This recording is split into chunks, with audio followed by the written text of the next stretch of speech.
is overtime here again on Old Favorite Friday, and I am joined by our guest, Dustin Jeffers. Dustin, I've known for a very long time. You've done everything in the brewing industry. You've been a brewer, you've been a brewery owner, you've worked in operations, and now you're working for Next Glass, right? Yeah. And for all you guys that don't know, that's like a Beer Advocate, Untapped, Osner, Ollie. so many different things. So you're an expert in the world of beer and all the avenues of it. We've known each other for a long time. I've been wanting to get you on to do a beer for Old Favorite Friday. You picked out a winner, but you had a chance to pick out anything, right? Well, not anything. We've done over 100 episodes, so there's certain things you couldn't do again. But tell me why Prairie BOMB was your go-to. Yeah, so very happy for you to have me. I was excited when you asked. So I walked through Total Wine, looking at shelves, trying to get some inspiration, and I saw Prairie BOMB sitting on shelves, which, I don't know, my old school heart, like, it's mind-blowing, right? Yeah. I used to have to trade for this, and now it's just sitting on shelves a lot of times. And the beer's so good. It was one of the first, like, big pastry stouts that was just, like, kind of influenced where I wanted my like big adjunct stouts to go. Mm-hmm. It was definitely different when it first came out. I also looked it up before I kind of talked to you about bringing this on, and it blew my mind that it's like 10 years old now.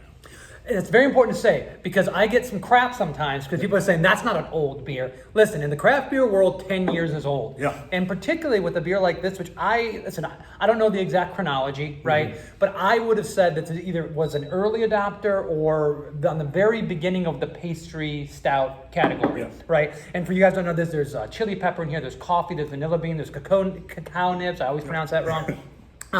And this is the biggest. It's a 13% Imperial Stout. I have to say that it's Prairie BOMB. I don't know if you guys know this, but Barrel of Monks Brewing, that's BOMB. I respect that. I respect the name for that.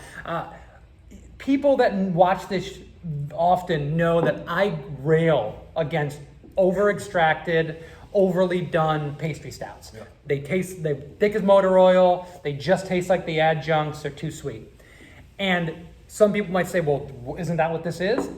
No. I do not believe that it is. This beer is well balanced. The color is deep, dark, and beautiful, but it's not molasses.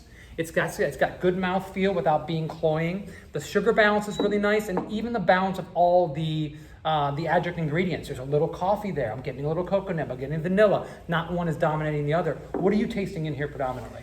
Yeah, so I remember drinking this 9 years ago, and when I first poured it, back then, this was like motor oil. It's crazy. It's super dark, thick, 13%. And with my history where I've worked, I was at a big stout producer, barrel-aged beers. We did pretty much motor oil. And now drinking this, it's just so much more balanced, a lot easier to drink, and you can taste all those flavors. For any Floridians, like I'm sure you know Hunahpu really well, imagine Hunahpu minus cinnamon plus coffee instead. Yeah. And you kind of go back to these beers that were super hard to get back in the day that other people have tried to replicate. And you go back to these and you remember like why it's so good and how they balance those flavors, and you can taste everything. So you go and you drink a Prairie BOMB and remember why you loved it so much. You go and drink a Hunahpu, Mexican cake, all those, and you just remember like why these were the pioneers and why everyone tried to mimic them, really. Well, there's an interesting thing is that, you go back through and you watch like classic television or anything that's been around for a long time that set a standard, and you remember the hits, you remember the things that really stand out for you, but then you realize that there was a lot of things that supported them, yep. Right? So I think what happens a lot of times, especially with like home brewers and people getting into this industry for the first time, they tried this beer and they go, whoa, look at all that coffee. Oh, that's so rich, that's so heavy, that's so thick. Well, we'll just do that. Yeah. And they're missing all the nuance, the scaffolding in which that beer is actually built around that rounds everything out and makes it, dare I say, a beer. Yeah. And this does that. 13% alcohol. This could be a mess. Oh, yeah. It is not. First of all, it hides the alcohol beautifully. One of the nicest things you could ever say to a brewer is you hid the alcohol well. And then the balance of all those other flavors is just excellent. Great brewery, right, across the board. They do so many great beers. And I love revisiting these kind of things because I did have an expectation because it had been a long time. And I was like, I don't know, Dustin, is that going to work out for me? Yeah. Because that might be a little bit over the top. And it's right in that wheelhouse. Yep. It's just wonderful. And coming from the brewery world, which you can speak to also, they brew this year round, and it always tastes like Prairie BOMB. So doing coffee, cacao nibs, vanilla, chilies, and making it taste consistent for a year-round beer, like that's really impressive. Making it shelf stable. Yeah. I mean, there's so many things that go into Yeah. this. If you are just on the outside of the beer industry, which obviously a lot of people that watch this are, like what it takes to do something like this, make it sanitary, make it shelf stable. We're not getting bottle bombs blowing up because of unfermentable sugars, or fermentable sugars left inside the bottle. I mean, it's really, really nice to see this. And there's so many great examples of Imperial Stouts that we see. And it's strange to see this beer become that shelf beer.